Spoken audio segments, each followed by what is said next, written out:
Welcome back to the Lanterne Rouge Cycling Podcast. So, a continuation of our awards show. We've got the best sprinters and classics riders. I think the best male sprinters might be the closest competition. You could put five guys maybe in the top five in any order you want. So, we're really looking forward to getting stuck into that. We're going to do women's as well, although the sprinters there is a little bit more clear about who is the top dog. And let's get straight into the men's, Benji, for the best sprinters. Why don't you regale us with the palmares of a couple of them to lay the scene for everybody? Okay, let me lay the scene. So the way I personally see it is that we've got three top sprinters, which are the names Jonathan Milan, Jasper Philipsen, and Tim Merlier. In terms of their speed and the amount of victories they have this season, they're well above the rest, but that doesn't necessarily mean that they will be the perfect top three. We'll see about that at the end of this segment. But first of all, Jonathan Milan, Italian sprinter we all know at Little Trek, won 2 stage at Tirreno Adriatico. And I went through every single sprint. We said we'd do this on the field, remember? I didn't do this on the field. I went and checked every single sprint these guys won the entire year. And I started with Jonathan Milan. And I was like, okay, Tirreno Adriatico, stage 4 of Tirreno might be one of the most impressive sprints I've seen this year. Imagine basically everyone's being forced to launch early because Abrahamsen from UNOX is still in the breakaway. In the last kilometer, they have to catch him.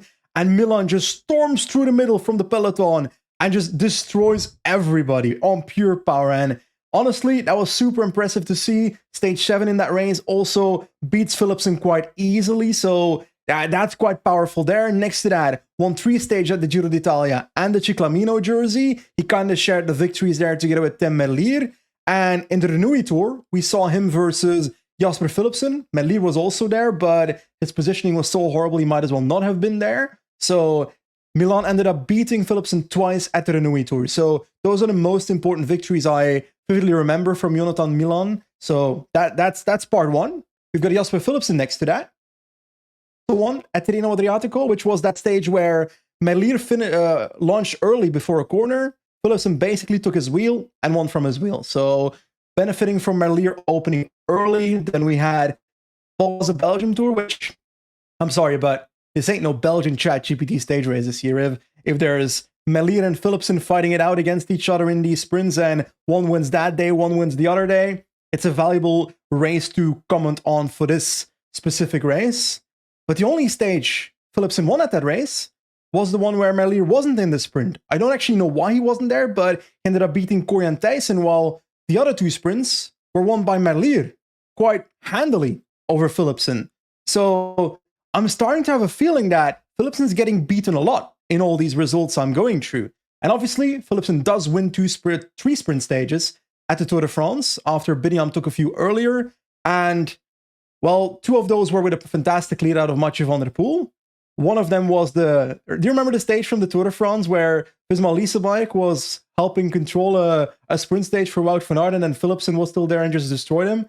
That stage was also one of the 3 stages in one there. But in the end, coming short for Green, who went to Biniam Girmay.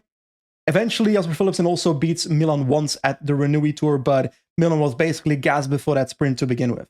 So we've gone through true sprinters right now, and the last of these 3 top sprinters is Tim Merlier. And I'd argue this guy won a lot this year, and he probably, if I look at the last few years, never gets the race program I wish he would in terms of like the top level races, because yes, he goes to the Giro and takes 3 stage wins there, but this guy could have easily won multiple stages at the Tour de France if he was there, in my opinion. He destroyed people at the UAE Tour, 3 stage wins there, 2 stage wins at the Lula Tour, but that's more a B-Tech start list against Van Uden and De Klein. While was a Belgium Tour, we had Merlier beating Philipsen twice, if I recall correctly, but I felt like Ricard was running out of energy a bit early in those sprints, and Merlier just had faster starting speed at the sprint than Philipsen and beat him twice. European Championships road race, also Merlier. And at the end of the year, you've got Merlier cleaning up loads of 1.1 Belgian ChatGPT races. So those are the 3 top sprinters, in my personal opinion. How do you rate these riders, for example, versus then a Biniam Girmay who shows up at the Tour de France, gets 3 stage victories, stage 3, 8, and 12.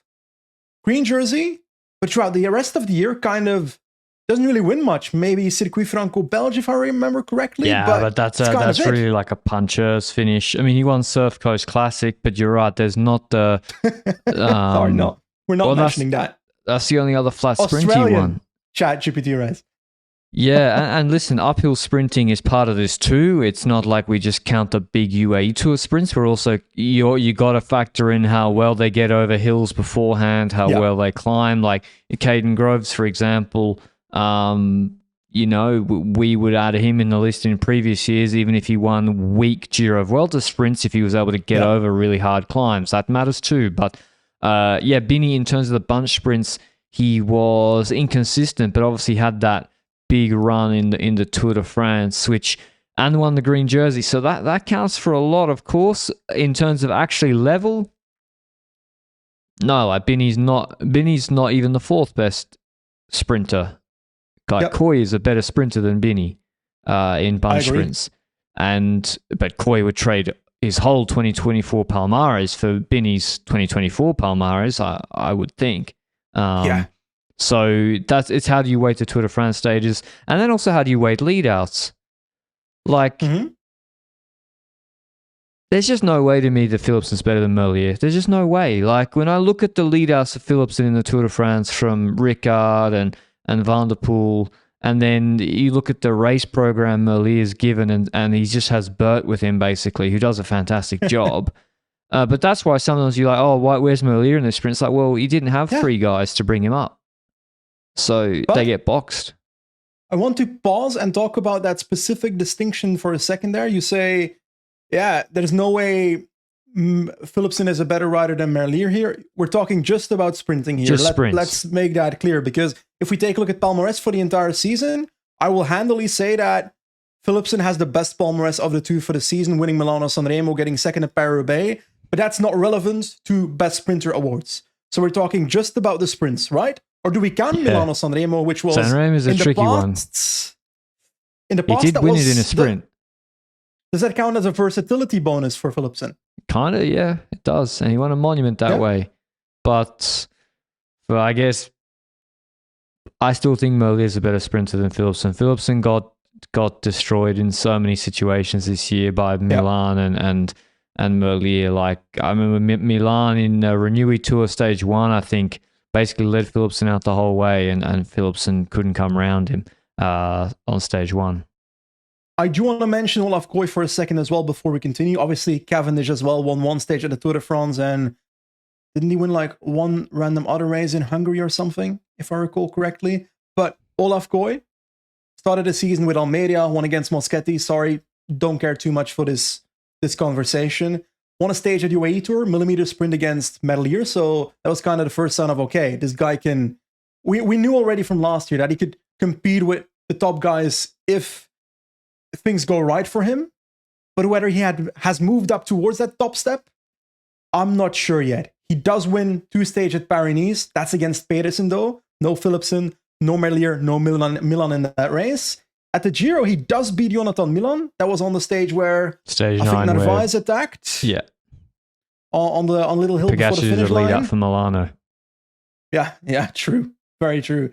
And Milan ends up looking like he's going to win, but Koy just straight up comes out of the wheel, and that was actually a super impressive win by Olaf Koy, I would argue.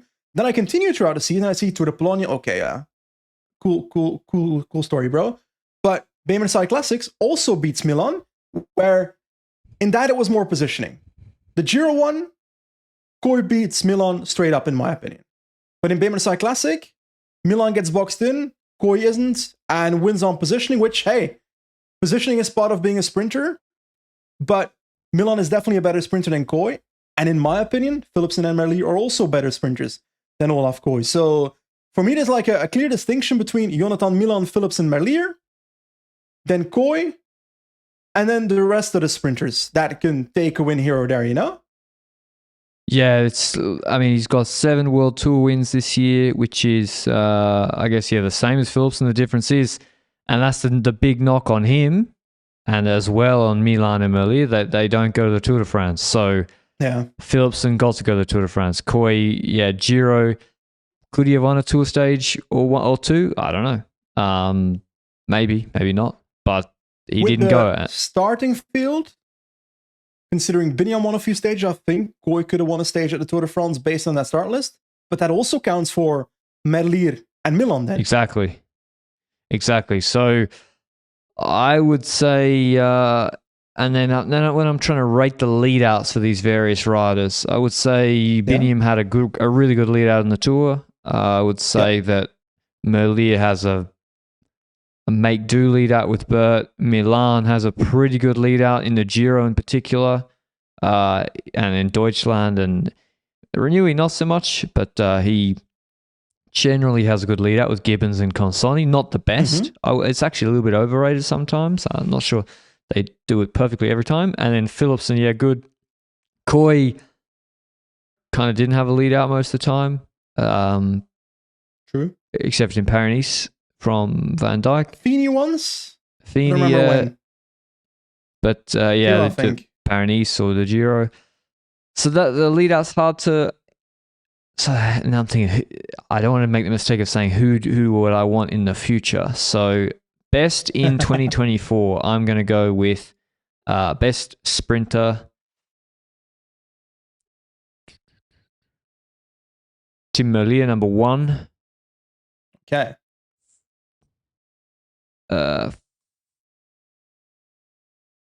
Milan 2, but it's really a wash between him and Philipsen for me because you have to count Sanremo. So, but yeah, give me Milan 2, Philipsen 3, Bini 4, Koy 5. Okay. I'll start from the bottom. I've also got Koy in 5th. I think, like you also agree with, Koy is a better sprinter than Biniam, but Palmares counts for something, and winning 3 Tour de France stages and a green jersey. If I don't put you over Koy, then I'm stupid. So I've also got Koy in 5th and Biniam in 4th, but I've got a difference in the top 3. I've got Philipsen in 3rd. I agree with you. If we discount Milano Sanremo and Roubaix because I consider those classics personally, then I look at the sprints and there's too many times where Philipsen gets beaten just on purely not having the speed of the other sprinter. I watched so many of their sprints in the last 2 days. Rewatch, and it's a lot of the time. It's even like choosing lines, etc. When you're a sprinter and you're in the final, etc., a lot depends on whether you're gassed or not, and so forth. Because then, for example, the Cavendish victory in the Tour de France, Cavendish sees a gap, Cavendish goes for the gap. He has energy left to really think instead of just being on his limit. Philipsen looks more on his limit in that sprint and doesn't end up going for that gap, ends up going for a different gap that leads to him being later at the front.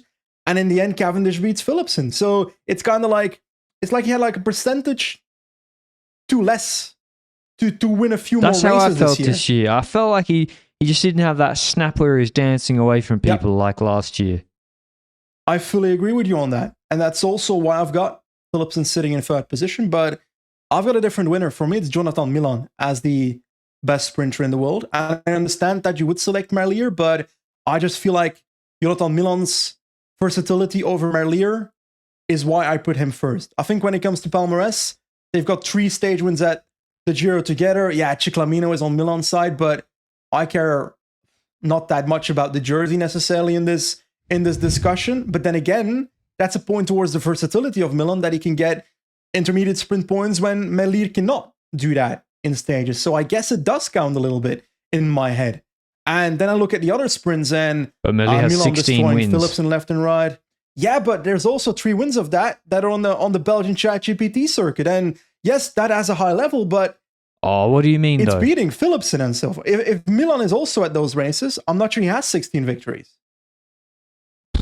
I don't know. Like, we say that ChatGPT, but the 2.1s he won at the end of the year were really good. Like, the field was good.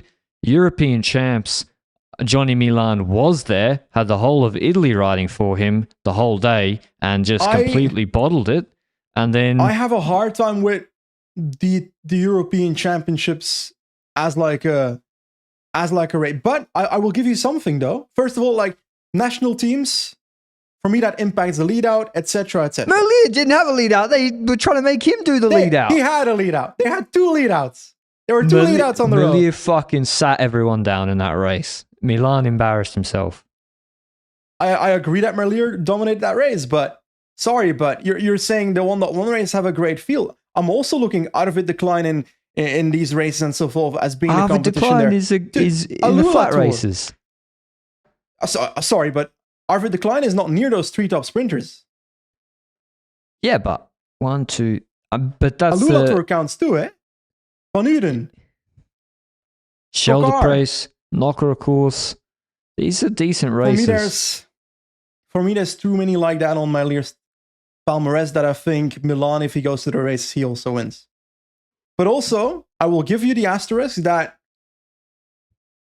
in the last part of the season, Q4 of the season, there were a few ones where I was like, ooh, Milan's gas before the sprint, and I didn't expect him to be gas before the sprint, you know?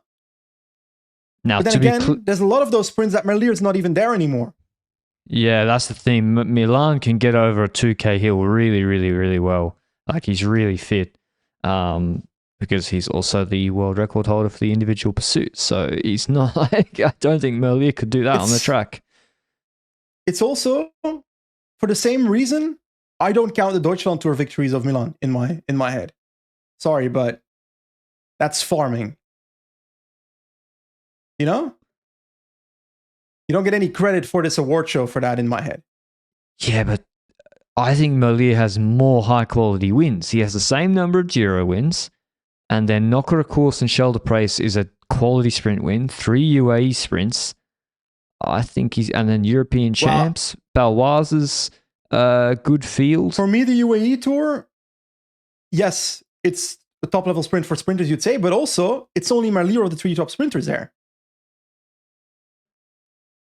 Oh, Johnny Milan's got he did Valenciana against some like Bardiani's 60 kilo riders.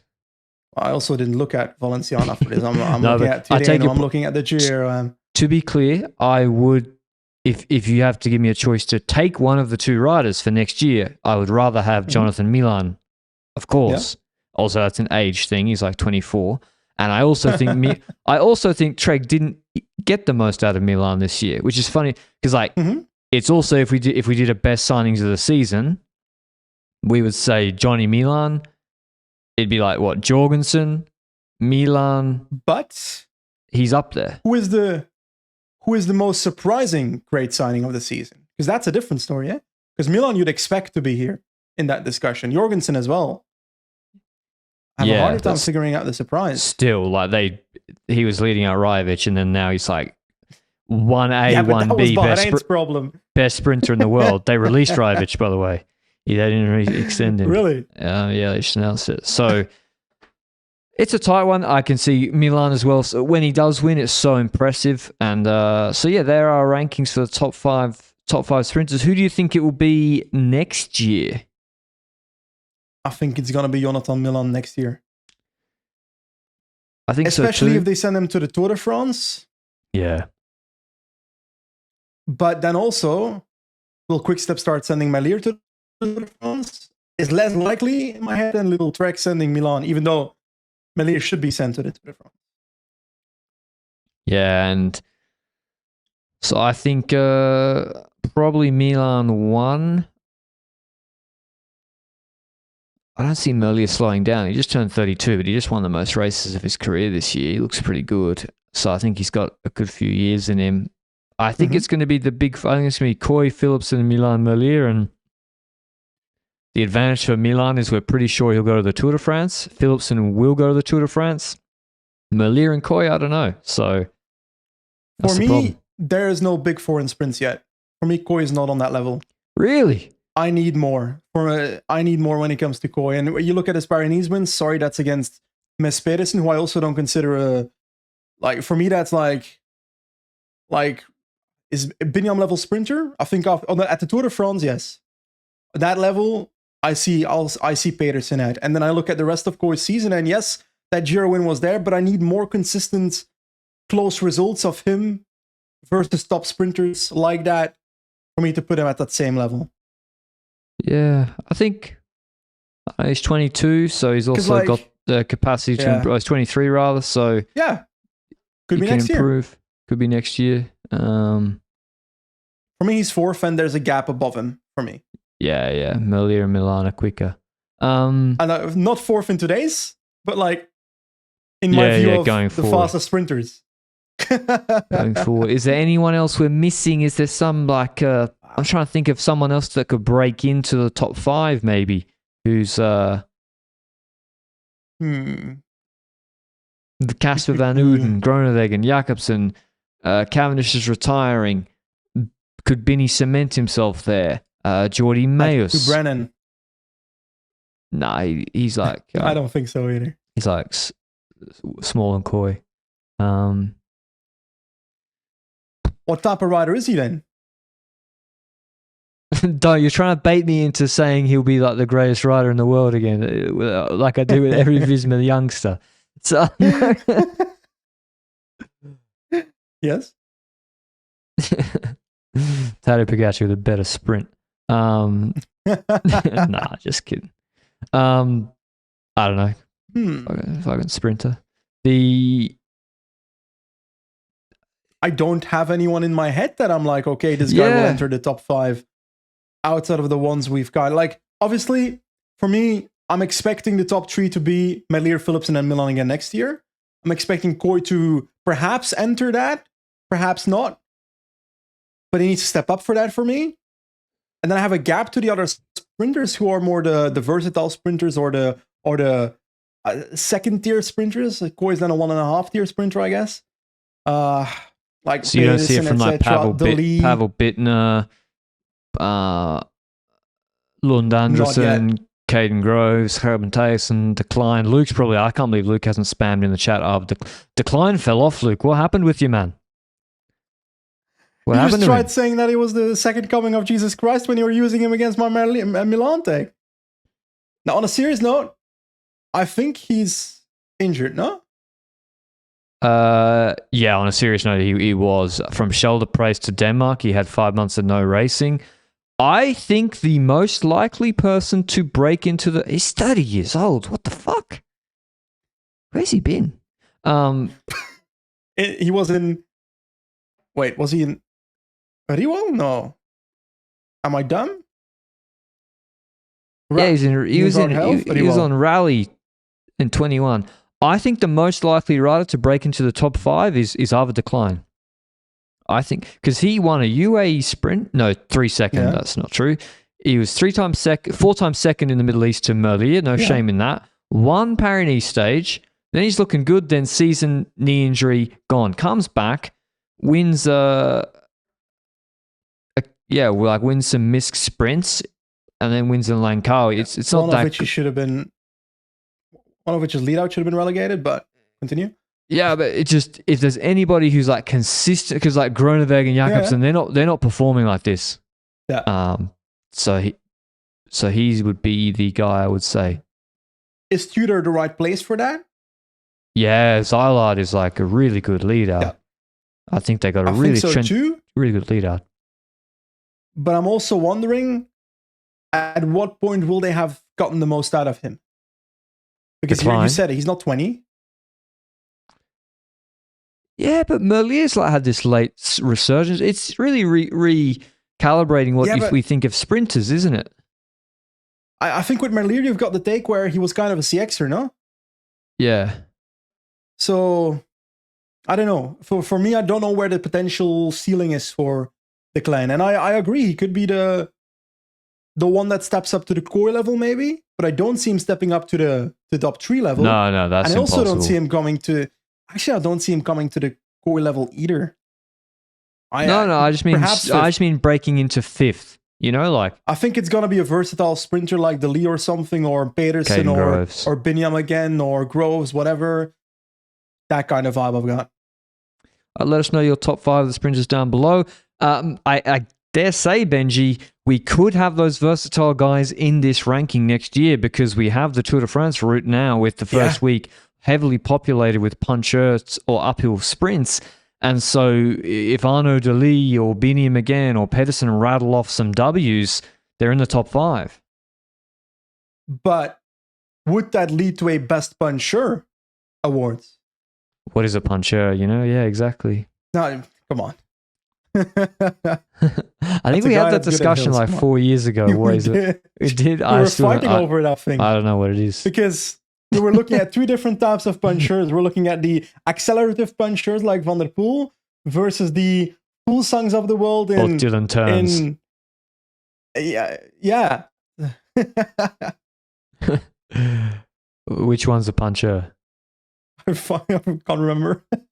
I think like punchers now who aren't good at other stuff is what, like Gregoire? I mean, it's Hill Classics riders plus Bocola. Hilly Sprint riders.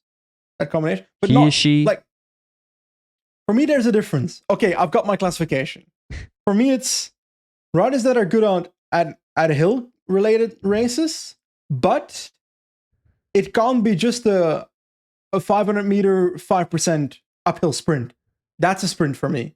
There's a gradient at which, or a difficulty level from the finish at which it changes to me, where it switches from being Mes Pedersen, Mes Pedersen maybe not, where it switches from being Biniam right now to someone like Alaphilippe and so forth, that kind of vibe.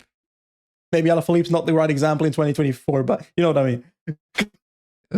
Circuit Franco-Belge is kind of the interesting one, isn't it? Because, it's like a... Yeah. You're right. It's a pretty... Was against Zangler, no? Yeah, is Axel Zangler puncher?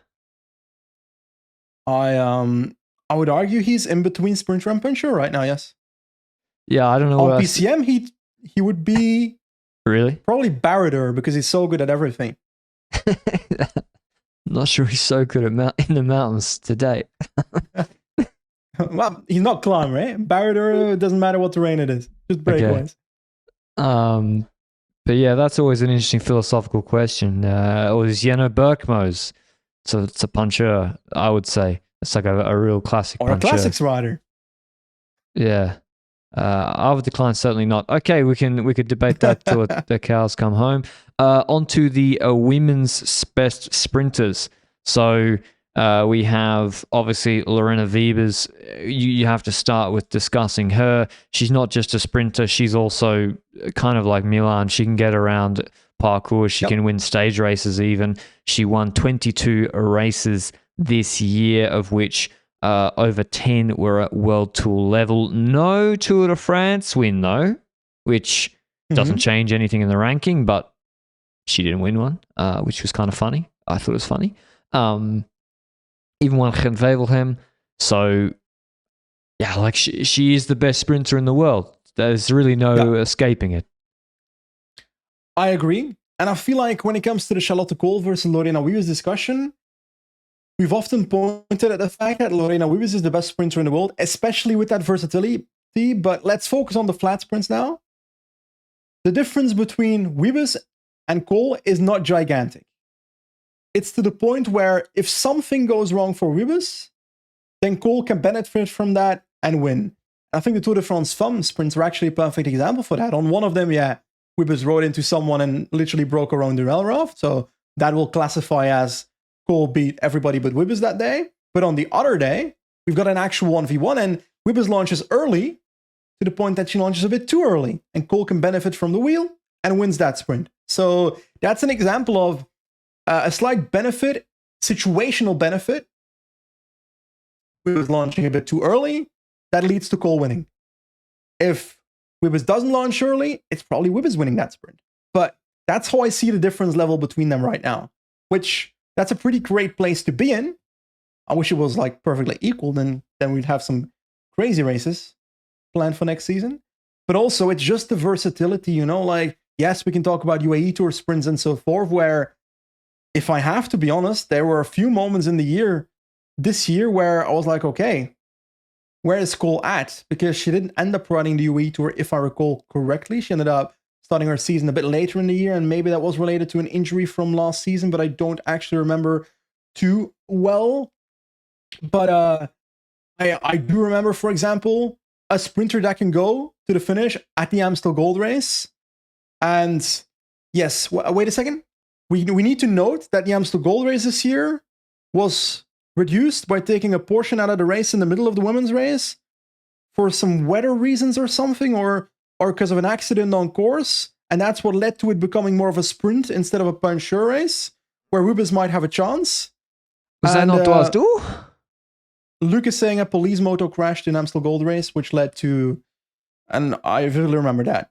Well, you said happened in Dwars do as well. That got shortened by 16 Ks because of an accident on course. So your hot take is that Rubens only wins because parcours are being changed? Is that what you're saying? Yeah, she's flat track bully. Well, no, what I'm trying to say is she was the best rider in Amstel Gold Race in that reworked parcours and was winning the race until she put her arms up too early. But that doesn't change the fact that she was going to win Amstel Gold Race based on her sporting qualities. That is so funny. But yeah, she won throughout the year from February through to October, just about. There's clearly a top dog, and that's Lorena Wiebes, the best sprinter in the world. Yeah. She did have a good lead out from Gurushi most of the time. The tricky one is 2-3-4, Benji. Yes. I think there's definitely, for me, there's three names in the 2-3-4. It's Charlotte Cole, it's Balsamo, and it's Vos. And then the fifth we can debate as well, who should be fifth. But I think for me, second has to be Charlotte Cole because she's the only person who beat Wiebes just like straight up. And it was on the biggest stage. And she like was the big party pooper, huge upset in the Netherlands. I don't care if there's more wins elsewhere for Balsamo or Vos. She did it there. So Cole is clearly second to me. Vos and Balsamo is tricky. So Balsamo, she was better this year again as like an all-around rider.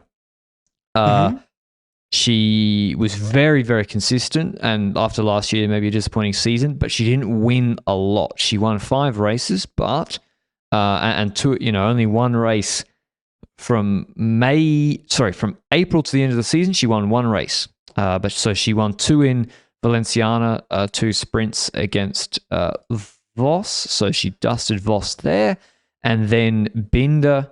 She won, and she put a gap on Kopecky and Co., so that's versatility.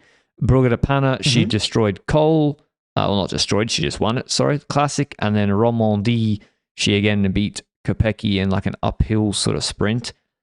So, whereas Vos, you have to, I don't count Vos' uphill win against Faulkner in the Vuelta as a sprint, so even though it's on the Palmares, I knock it off. That's the problem for her. And also because beating Faulkner, it's not a sprint. It just adds to versatility, which is an argument for Vos. But when I look at Vos's Palmares, a lot of the victories and a lot of the great results just aren't sprints. Yeah. And she does win then the green jersey at the Tour de France Femme, but it's not because she won a sprint stage. So it's it's weird, Yeah. So Balsamo I have ahead of Vos for most sprints, let's say, and I have her in third. Vos obviously had the better season with 3 big classics wins, and also she was top 10 in every other classic. She was top, and the Vuelta she was really good, and then the green jersey. So overall season, I'm taking Vos. As a sprinter this year, I'm taking Balsamo, so they're 3-4, Vos 4th. 5th, do you agree with that ranking? Yes, I actually agree. So I've also got Wiebes in first, Cole in second. We've got Balsamo in third and Vos in fourth. 5th is tricky. You've got someone like a young contender, Sophie van Rooyen, 22. Yeah. She won, but on the minor circuit. And then you got Chiara Consoni, where Consoni, I'm not accepting. In UAE, she was good. Ride London Classic, for some reason, UAE were going for somebody else, I think. It was a bit strange. I couldn't figure it out. And then the Giro, she won a stage, and then her season was kind of shut down for the Olympics, I think, and track worlds. So she only did 39 race days. Then you've got Paternoster as an option. She had a really good classic season, but actually didn't win any sprint. She didn't win a race except for the 1-1 in Canada against soft competition. So I have Consoni 5th. Okay. I also had a very close fight between Consonni and Van Rooyen because when I look at the palmarès of Consonni, there's not many victories on there.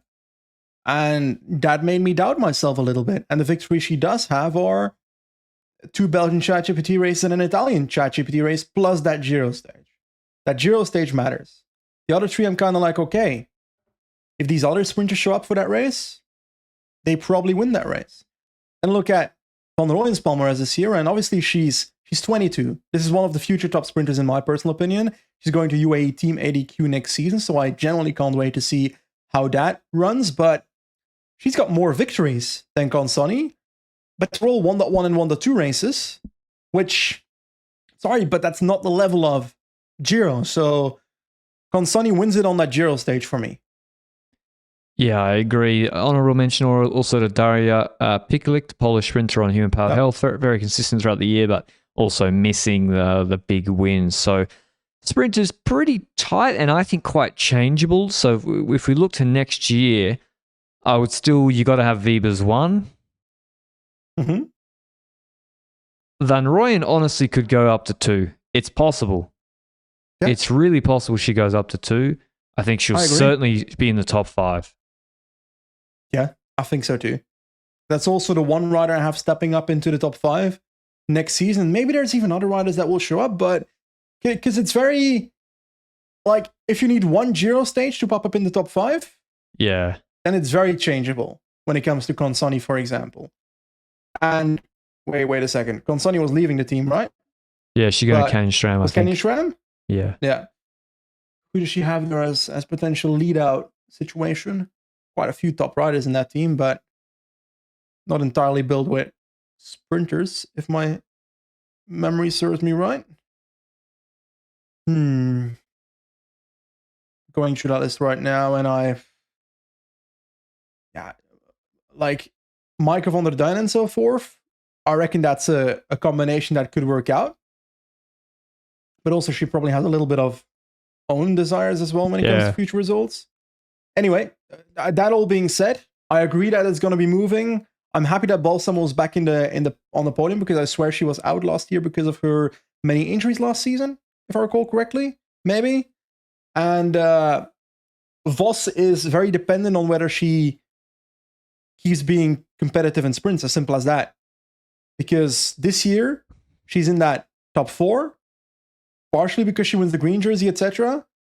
But she's not a top sprinter for me in women's cycling. She's like the versatile sprinter that we also have on the men's side, you know? And she's so like smart and efficient that she can just draft her way into still coming 3rd in the Tour sprint to take points.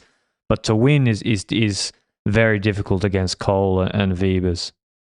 For me, next year might be the year where we see Kopecky overtaking Vos, or the year after that in terms of versatile sprinter. At some point in the next 2 years, I feel like that's going to happen. Because right now, Kopecky is under. I'm not sure, because Kopecky might be focusing on GC. True. So it really depends on a training mixture. There's also other youngsters coming up, like Veenhoven on Visma started to come good at the end of the year. Ali Wollaston, she was injured a lot before, and then she won TDU. She's moving to FDJ. Did she beat... She beat Vos twice in Catalonia. Was it Consonni twice or Vos, yes, in Catalonia. Yeah, she did chop her badly once on one of them, but True. She wouldn't surprise me to be in the top 5. So the sprinters, but to beat Wiebes, like with her volume of wins, maybe someone beats her once like Cole did, but to be the best sprinter, I don't see her changing yet at all. Me neither. Especially because Wiebes is going to be even more important for the team of SD Works. Exactly, that she's going to get even more chances to go for her own result. Okay, on to best classics riders. Benji, I think you will be doing this a bit on feel. Why don't we just do it on feel? We went really analytical for the sprinters, but now for the best classics riders, why don't we do a little bit? Wait. Let me do it on feel. I think the best men's classics rider is... Actually, it's not that easy. Van der Poel versus Pogacar. It's Pogacar. Probably, yes. We count hill classics. I'm going through the races in my head. So, Do we go like from Strade level, or where do we start? Yeah, Strada counts. It's a big one. It's a big one day race. I also include Canada if it's like a tiebreaker, you know? So Van der Poel won, E3, got second at Gent This is Wevelgem not a after field, Pedersen. Benji. RVV, Roubaix. Are we going to do it as simple as like super field? Okay. Honestly, who is the better classics rider in 2024? Then recency bias will definitely shot Pogacar for me. It's Pogacar. If he went to RVV, he would have smoked. I don't know what Van der Poel was talking about this week, where he says Pogacar coming to RVV is good for me because it opens the race. Like, bro, Pogacar can do the final hour of RVV 3 minutes quicker than you. So I don't think it's good for you that he came. He would come. But yeah. I do think you're underrating Van der Poel now for RVV. At least in that one podcast we did 2 weeks ago or something, where you were like, would you be fine going to the final with Pogacar if you're Van der Poel? I expect Van der Poel to be fine with that. You mean like the flat sprint or to the last Guarmont? I think to the last Guarmont. He will get fucking rinsed, man. He couldn't follow him on a 1K 5% hill on tarmac in Worlds. Yeah, but Worlds parkour was sorry, but when Pogacar went in Worlds, Van der Poel was also not looking after Pogacar. If he could close the gap so easily, he would have done it, but he couldn't. So I think there was more to that story in Worlds. Okay, well then, if he just thought that Pogacar was being silly, then he has the worst race IQ I've ever seen in my life. Well, that's what he said afterwards. Yeah. So maybe I am underrating him, but I've seen Pogacar in RVV 2023, and he's better in 24 as a rider, and so yeah. I will say, if we take a look, I think it does make it easier for the Alpecin team around Van der Poel to control RVV. But is that what you want, is the question then? No. Yeah. Go on the breakaway. You've given your answer on that. The early breakaway. Go on the early breakaway, yeah. We'll go with Timo Kielik and let him fight Perstrand Hagenes and Matthias Vacek for Trek. Those three teams should just do that. Then they got 33% Vacek's going to destroy these other two guys. Yeah, probably. He's pretty good. Still, it's a good chance. By the way. Sorry. I can't do it. Yeah, I always get it wrong. I know Czech people, they always tell me, but I struggle to do it. So I'm taking Pogacar first. I've seen enough. I know it's recency bias, but yeah, any one-day race he went to apart from Milan-San Remo, where he was stronger than Van der Poel, but Van der Poel brought him back. Yeah, but I want to go through this for a second. The differences in the races of them being leader versus the competition. Van der Poel, when it comes to the classics, let's be honest, before the race we were kind of okay. This guy's the all-out favorite. Van Aert's is not here. We've got all outsiders against him basically. Pedersen was the closest at Gent Wevelgem, so we've got that feeling there. When it comes to Roubaix, the team of Alpecin just destroys everybody, and then even Philipsen, it becomes the biggest competitor of Van der Poel for the victory in hindsight. And then San Remo, Van der Poel rides with Philipsen in mind and ends up basically neutralizing the Pogacar attack together with him so that Philipsen could come back and win the race. That doesn't mean that Van der Poel gets a check mark for this race because he didn't win it, but he played a role there, I would guess. Then if you look at World Championships, Pogacar destroyed everyone. If you look at Lombardia and Liège, Pogacar destroyed everyone. Also, with a similar feeling of, okay, the rest is kind of on like a proper tier below for that race. I don't know what point I was trying to make, but I will change and say that my other point is that I think Philipsen is in my top 5 classics riders this season. He has to be. And Remco because of Olympics. So my ranking is Pogacar, Van der Poel, Remco, although you can debate the Palmares of Remco in the spring is pretty light on one-day results. Yeah. So, but then he does come good at the end of the year. And then, I'm not sure Remco's results are that. I'm not sure Remco was. I know he won Olympics and was second in Lombardia. Lombardia. I understand that, but in spring there's just the Portuguese race. He did no classics in spring. Yeah. I'm not having it. I'm putting Pedersen in third. Pedersen? Where the fuck did he come from? He sat down Van der Poel in Gent-Wevelgem. Yeah, I'm sorry, but Gent-Wevelgem.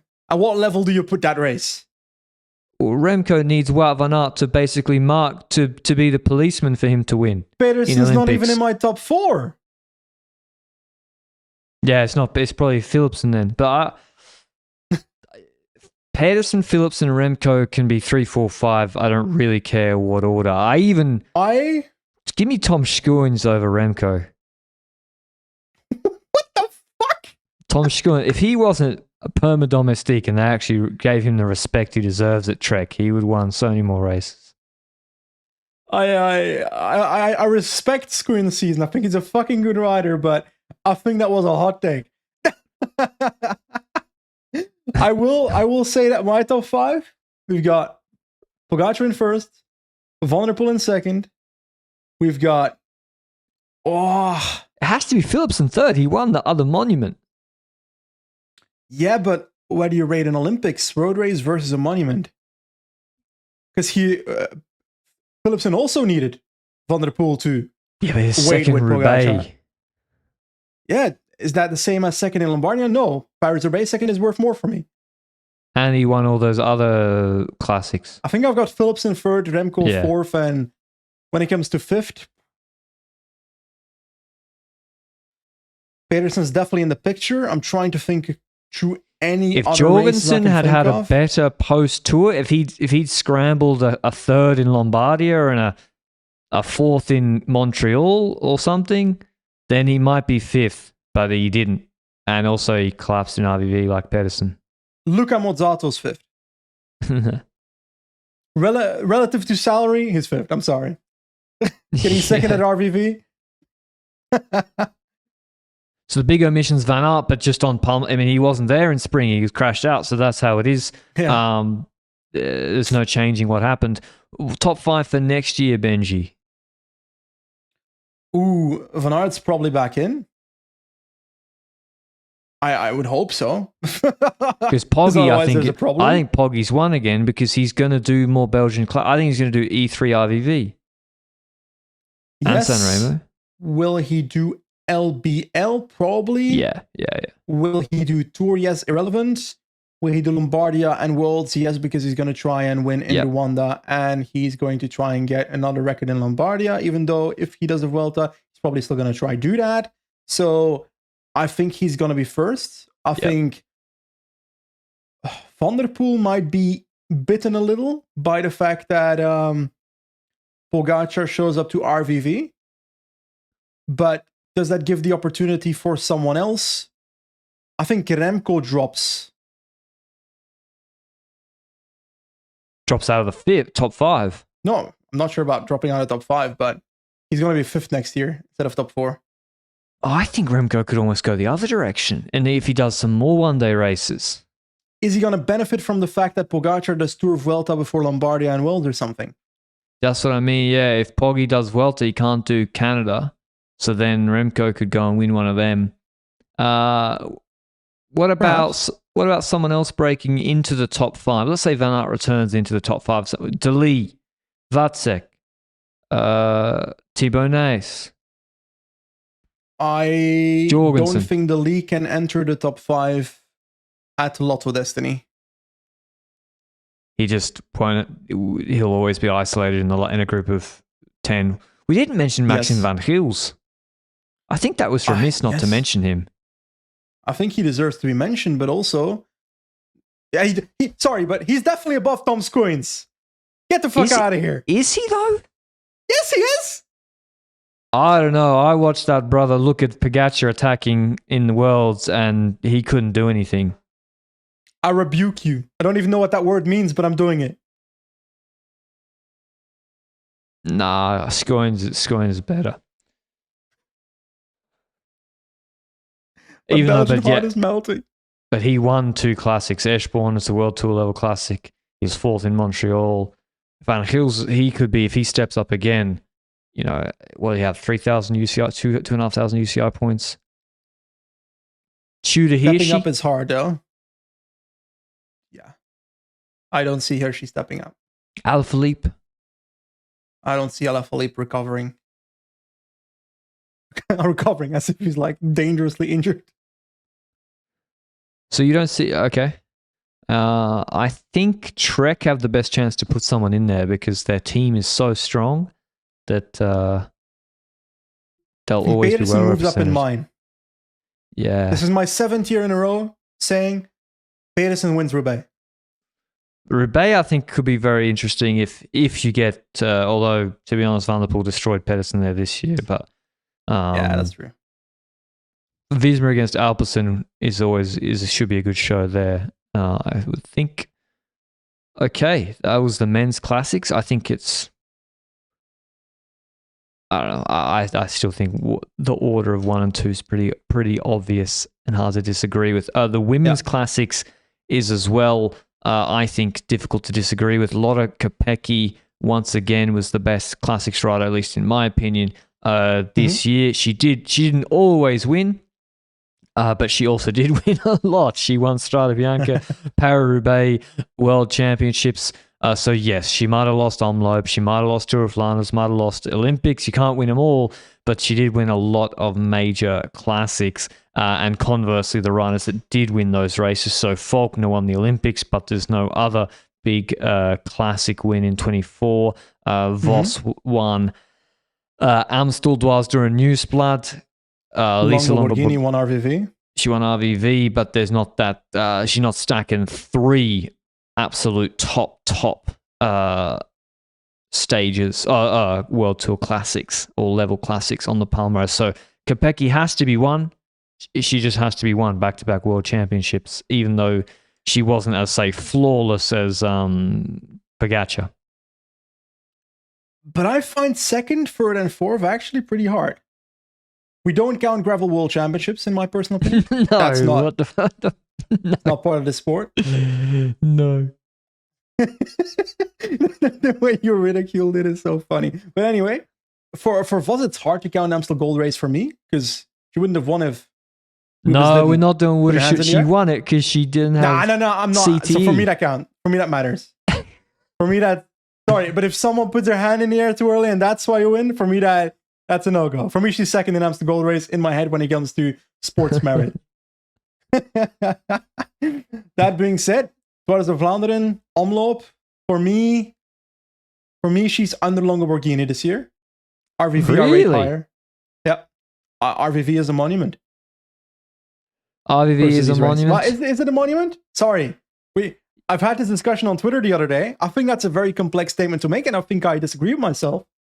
Because a monument in women's cycling, we look at the races that were, well, what is a monument? In men's cycling, it's always been hinted at that it's related to the fact that all these races are old and were here for a long time, or also the longest races now on the calendar when it comes to one-day races as a side effect to that. So the combination of that, the hardness of that all combined. That's something we look at. But then in women's cycling, there's no official term for monument. Not even in men's cycling, there's an official term. It's something the press, the public made up about these races that has now become a common tongue. That's the word, right? Anyway, women's cycling, Flash Wallon's been around much longer. We look at RVV, it's been around for, I think, 10 years roughly. I think LBL is more recent than that. Roubaix has been very recent. Strade Bianca has been around for a bit, but it's also not 25 years. Sanremo's coming next season, if I recall correctly. What is a monument in women's cycling? I think it's a combination. Trofeo Binda has been around for ages. I think it's a combination. If we have to select 5 monuments right now, women's cycling, I'd go for Trofeo Binda, LBL, Roubaix, Flanders, and Strade. Liège. You said that? LBL, I mentioned. And leaving Flesh out sounds weird, but I have this like Flesh ain't a bitter monument. tastes for naming a Flesh Wallon a monument, even though technically it's been around for so long in women's cycling. I think. Can you add in just Worlds? No, it's Worlds, not a monument. No. What heresy are you talking about, sir? Anyway, I agree with you that Elisa Longa Borghini is above Vos. She just has that from Omloop through to Liège. She has the bigger win on the Palmares. She won a couple of others. She's podium Flesh Liège and World Championships. Vos, of course, was second at Olympics, but is Brown above Vos? Winning in classics? LBL? No. What are you talking it's about? It's also the one big win, you know? She didn't top 10 anything else. She was fifth in Cadell's. I know. If I like on the roads classics rider, but would Vos replace the win she had with a win like LBL or RVV? That's a question I do have. Like the wins in one-day races. Amstel, Dwazdur, Omloop, and then all the other placings. I think she was a better classics rider than Grace Brown in 24. I think it's fair to say, but the one win makes it at least a discussion. Nah, I think you can't. That makes my top 5. I think you're disregarding your Australian passport right now. I don't think you'll be welcome next week when you go back, my friend. But I look at my top 5. I see Kopecky in first. I see Longa Borghini in second, Vos in third. And then I've got Faulkner. No. Who is there? Faulkner Brown, or are there riders in between there that I'm missing in my head? We're doing this on Phil, remember? Balsamo. I'll put her in my sprinter top 5. She can be happy. She won Brugge de Panne and she won Trofeo Binda. I'm sorry, but which you said is a not monument. Fucking counting Brugge de Panne for a you fucking said it's classic. a monument, and she was second at Roubaix. I didn't say Brugge de Panne was a monument. No, you said Binda was a monument. Fuck. No. I think. Sorry, she's sixth for me. I think Brugge de Panne Balsamo's doesn't count. Fourth, and then who was fifth for you? Faulkner, and I had fourth, and I had Brown in fifth. For me, Balsam was sixth. For me, Faulkner's fifth, but it's you're right. It's how do you look at the season? And Strade is a really, really big race. It has like the best classics riders always go to it. So it's not like the men's where you won't get since 21 the best of the best start list. Now in the women's, you really get the best riders going to Strade Bianche. Yeah. So that's our women's classics list. Next year, Benji, what do you think? I think Kopecki's gonna. It's hard to say. We've got the same point to make when it comes to our previous discussion about sprinters. Will she focus fully on GC, or will she combine it again? I reckon she's going to combine it, and I think she'll still be in the Rwanda World Championships. I haven't actually seen the women's scores of the Rwanda Worlds. Is it as climby as the... Yeah, it'll be pretty hard. As the men's one? Well, then again, Kopecky can climb now, so... I wouldn't be surprised if Kopecky's first again. I feel like it's more likely that Vos steps up in this ranking than in the sprint ranking for me.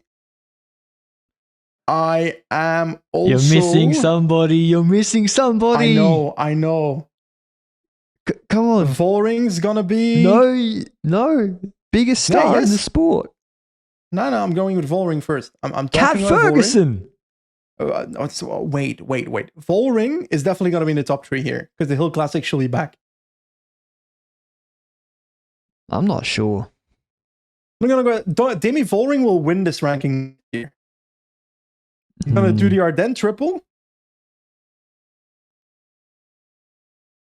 I'm going to go with... I think Cat Ferguson is in the top 3, but not first yet. Yeah? And then, yeah, Kopecky. Based on what? Based on what? She's the GOAT. She's a generational talent. Gotta make you say something. A lot of people that might be watching it might not know who Kat Ferguson is. She just won Junior World Championships.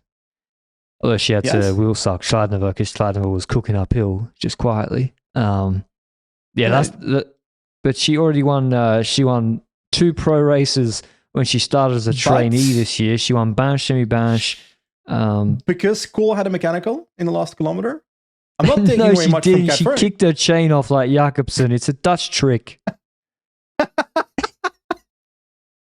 It's on a serious note, I am bullish on Kat Ferguson, but let's not expect everything in year 1. She will be top 3 classics rider she'll be top 3 classics rider next year. Like she beat Schweinberger. My ranking next year. For me, Voldering will be first. Yeah, the problem for Ferguson is, like on the actual climbs, she's nowhere near like the versatility of Elisa Longoborghini. So like she really doesn't climb as well as like an ELB or even a Vos maybe at this point. But she is like 18 years old, I think. So I guess there's time to improve. But don't be surprised to see her in the... What about Puck Petersen? I think she's going to be in the top 5 next year, yeah? I could keep naming people and we'll be like, yeah, they could be in the top 5. Because women's cycling is so open. I'm done. There's no spots left. Women's cycling really like... Kopecky is the best, but that she can be beaten. Like, it's not like Kopecky will just win Roubaix next year, or even the Tour of Flanders. She got smoked this year. That's why I find it really, really exciting. I would go as far as saying that it wouldn't shock me if at some point in the next 2 years, Wiebes is in the top 5. Yeah, I mean, she was 11th. Probably we've done her harshly not putting her in the top 5 this year, almost. But I think she's above Balsamo. Yeah, maybe, but I just didn't want to. I just wanted to give it to Balsamo over Wiebes. But yeah, she could very well be in the top 5. She could win Roubaix, no problem. You could win Roubaix, no problem, with the joint cycling ban. Exactly. No, I couldn't. I'm tiny, and we've ridden the cobbles, and I did one section. I'm like, this is too hard. My hands hurt. So fragile, man. Am I a puncher? Philosophical question we'll leave you all to consider. Okay, that's our ranking. Next year, we'll look out for the young guns. We've got Ferguson, Puck Petersen to look forward to in the women's breaking through. Oh, Petersen arguably already did. And we've also got the experienced guard of Vos and Kopecky, who probably will still hang on to 1 and 2, but who knows. Hope you enjoyed this award show for sprinters and classics, and we'll see you with something else next week. Until then, ciao.